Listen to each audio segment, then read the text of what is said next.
Hello, everybody, and thank you for tuning in to the Liberty Report. With me today is Daniel McAdams, the co-host. And Daniel, good to see you. Good morning, Dr. Paul. Very good. You know, the Congress in March 23rd, I believe, there was a piece of legislation introduced nobody paid any attention to, and it was called Israel Anti-Boycott Act. And it was supported by and promoted by AIPAC because it has to do with Israel and the Palestinians, which is not an uncommon thing to happen in Washington. As a matter of fact, it was routine that this legislation, and for that reason, it was very easy to get the co-sponsors. And they got a lot of co-sponsors in a short period of time. They had 43 senators already signed up on the bill, and there are 243 House members. But all of a sudden, there was a report, one by Washington Post, I believe, and then also by Glenn Greenwald, and said, hey, hold on here. This doesn't look very good. Anti-boycott means that you can't express yourself. So we have two issues here. One is, the conflict between Israel and the Jews and the Palestinians.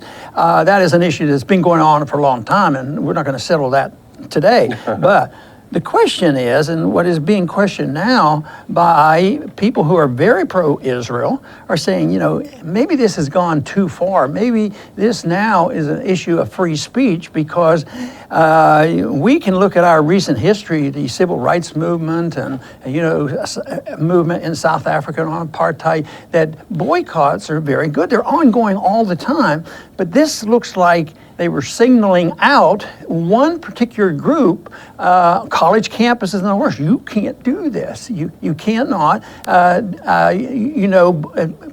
talk about a boycott of any business people that are doing business with Israel. So that is the issue. And now it's interesting to find out who's going to support this bill. How's this going to go? Most of the time, this type of legislation that has been promoted by AIPAC, it doesn't have much difficulty in getting passed. As a matter of fact, I think you noticed today that there were two additional, in spite of this negative publicity, there are two additional senators signed up for the bill.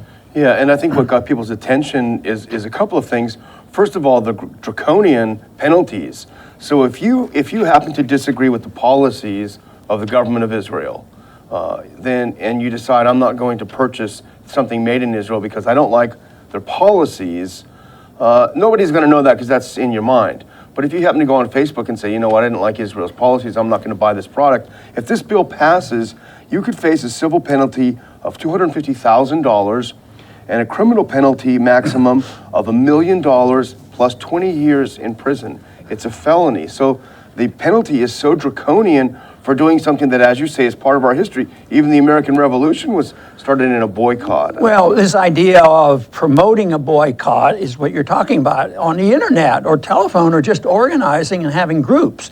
But just recently, there was some mandates and dictates and pressures put on by our federal government civil rights movement that would dictate private businesses on what kind of bathrooms they would have. Yeah. And that was offensive to some people. So there's one issue. I don't think the government should be involved, but what if a businessman wanted to have these rules about bathrooms and not have men and women bathrooms? That's one issue. But what happened on the internet in different places, they got together and they said, why should we, who don't agree with what Target is doing, why should we buy their stuff? Yeah. And I understand there's been, there was a significant impact on Target, which means that, and the point you make is you're not even allowed, where you really get hit on this is where you stand up and you talk about it, encourage people to do things. So it is, definitely a free speech movement. And the ACLU, which is very good in issues like this, has taken this up, and they've written to every senator and congressman and explained what this bill is all about. And this is something that they say in their statement. No matter what you think about the Israel-Palestine conflict, one thing is clear: the First Amendment protects the right to engage in political boycotts. And actually, I think we have a clip. Two of the guys from the ACLU had something in the Washington Post today about it, and when we get it up there, we can read it. It's just, I think this is actually, it's difficult to read now. If we can, especially we can come back to that later. But they point out that we boycott every day, for a number of reasons. Just part of being in the marketplace. Sometimes people disagree with Nestle's practices, for example, environmental practices. They can boycott. It's just a natural part of life. Boycotts are making choices. That's what freedom is all about. But sometimes you get a bum rap if you don't make the right choices, then you're discriminating. But boycotting and making choices is discrimination, because you always make one choice, you have to reject the other. So it is, you're being discriminated, you're making choices, and some people, the authoritarians, don't like this idea, and they don't want you to have that much freedom. But whether it's left or right, and hopefully it'll be unified by libertarianism, the principle is the boycott is a right to speak out and a right peacefully to bring about change, especially if it's the government that's at fault. When Martin Luther King organized and led boycotts, he was boycotting against Jim Crow laws. Yeah. And he wasn't going to win the vote in the legislatures. So the boycotts there was a powerful instrument in the civil rights movement. And it was the same thing in South Africa. They used the boycott, which was instrumental. But no, I think it's a tremendous weapon. It's an economic weapon, and very frequently they come out on the winning side. But it's the way you can peacefully disagree. It's very close to civil disobedience.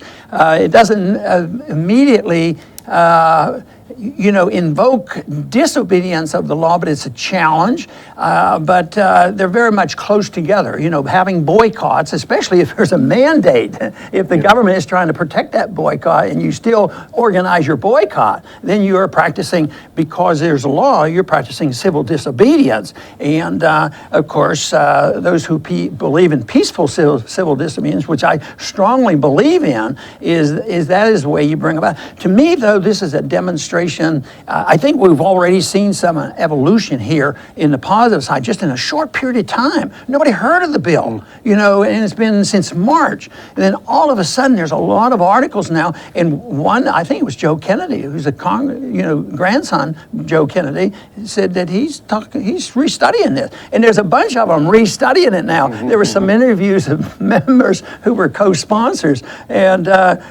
many of them were, I didn't know it did that. I better go back. I'm a civil libertarian. I better go back and look at that. And the question is, how did they sign up? Well, let me tell you, I'm not shocked that they've signed up. I know how the system works. Yeah, tell us about what is it like on the floor? Because I suspect what happened is someone goes around the floor when everyone's down the gathering, you're getting ready, and they push us around. What was it like down there when this kind of thing was happening? Well, I had to listen like this and over here because they didn't come talk to me. but what happens is they name, there'll be a co-sponsor that's doing it. Well, and they'll put a little bit of pressure on you. Well, we're going to put this in today and all this. And they'll ask a few questions. But the key to this would be, this is AIPAC's bill. Mm-hmm. And that's magic. I've never seen AIPAC bring a significant piece of legislation that didn't automatically get an outcry for it. And it may have happened that some of it has been stopped, but generally speaking, I mean, just look at the tremendous numbers here. Even though some may drop off, it may be a tactical decision to back off, because I think this information is powerful, to criticize what's going on. But it's very tempting to go along with it and not read the whole thing. And that is what was evidence there. Some of these individuals went back and they asked them, and they were the co-sponsor. I said, I didn't know that was in the bill. I had one little story to tell, though. The Republican leader had a bill in. It was one of these resolutions of probably on foreign policy, and it sounded benign. And he came up to me afterwards. He says, Ron, why did you vote against my bill? And I quoted, it was short, I quoted the last line of what it did. He says, I didn't even know that was in there. he was the leader of the House. It was his bill, and he admitted he had no idea. He says, I didn't know about that. And that's interesting. Glenn Greenwald's piece, which is terrific on it, he went back and asked some of the co-sponsors. Senator Bob Menendez said, gosh, when he was told about, this has got some First Amendment problems, gosh, I'd want to read it. Well, you think that he would before he signed on, but even the primary sponsor, Ben Cardin of Maryland, seemed to have no idea what was in the bill, according to Greenwald. He kept insisting that there are no penalties in this bill. There are no penalties for breaking it, which is, it's not explicit in the bill, but the way the bill is drafted, it refers to previous legislation, previous law, saying the person who violates is punishable under this section of a previous law, and there you have it. So it's, you know how they do that, it's curlicue. And they talk about previous law, and there was in 1977 a law somewhat similar to this to, prohibit anybody from boycotting Israel. And they were making this point, but it wasn't quite like this one. So when they're justifying, oh, this is just like 1977, and we've had laws like this, but the whole thing is even if they hadn't made it worse than 1977, what if 1977 bill was a lousy bill and a violation? So they use that, for the justification. The other thing this demonstrates, when people shout loudly about why is Congress sitting still?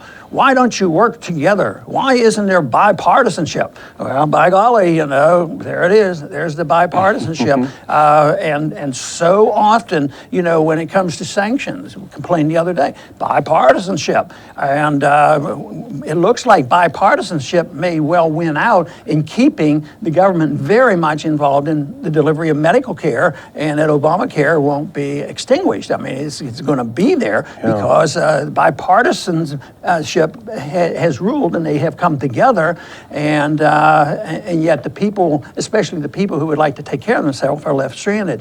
But this is pretty typical of the way it works. So it's too bad we don't have two political parties. And I can imagine that this is being presented to other members on the floor, saying, "Look, we got to stop this discrimination against Israel and the Israeli people." But the fact of the matter is, and this is in one of the pieces, I think it was the ACLU piece, that this is not a discrimination against Israel per se, but it's against the policies of the current Israeli government. So it's not a discriminatory issue. And I think that's the reason why so many of the more progressive Jewish groups in America, Jewish Voices for Peace, even J Street, which is more moderate, not progressive, they've come out against this bill. They recognize how chilling the effect on free speech is. And they've come out, a lot of the groups have come out against it. Yeah, and I think when individuals can take this bill, which we're trying to do, and talk about a boycott and turn it into a rights issue, because they at least understand it and they give lip service, and that's what the drawback was. Oh, I didn't know it was an attack on freedom of speech.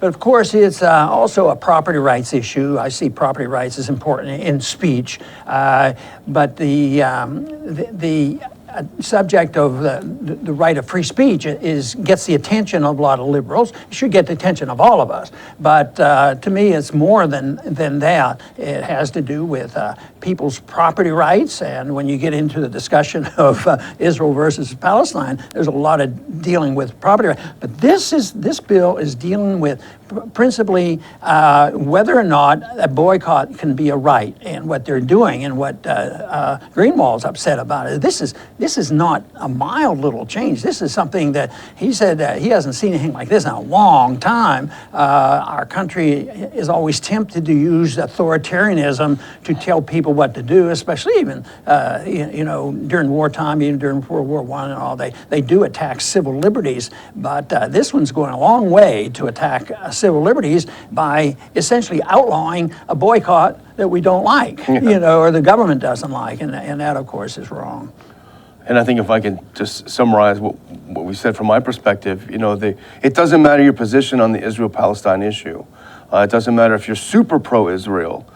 You should be opposed to this, because the speech that you restrict may come back to be your own at some point. So that's one. And if I can do one tiny little other thing, get your tickets to our conference September 9th in Washington, D.C., ronpaulinstitute.org/conference. All the details are there. We're going to have a great time. Good. And by the time of September rolls around, we'll find out what's going to be happening to this piece of legislation, as well as the sanctions bill. Right now, it looks like the sanction bill might not be voted on today. There's been some resistance built up. We'd like to think that we contributed to that resistance, but quite frankly, it was probably the European Union that was starting to complain, about it. So Excuse me. But anyway, I think this is an important issue. I think boycotts and nonviolent,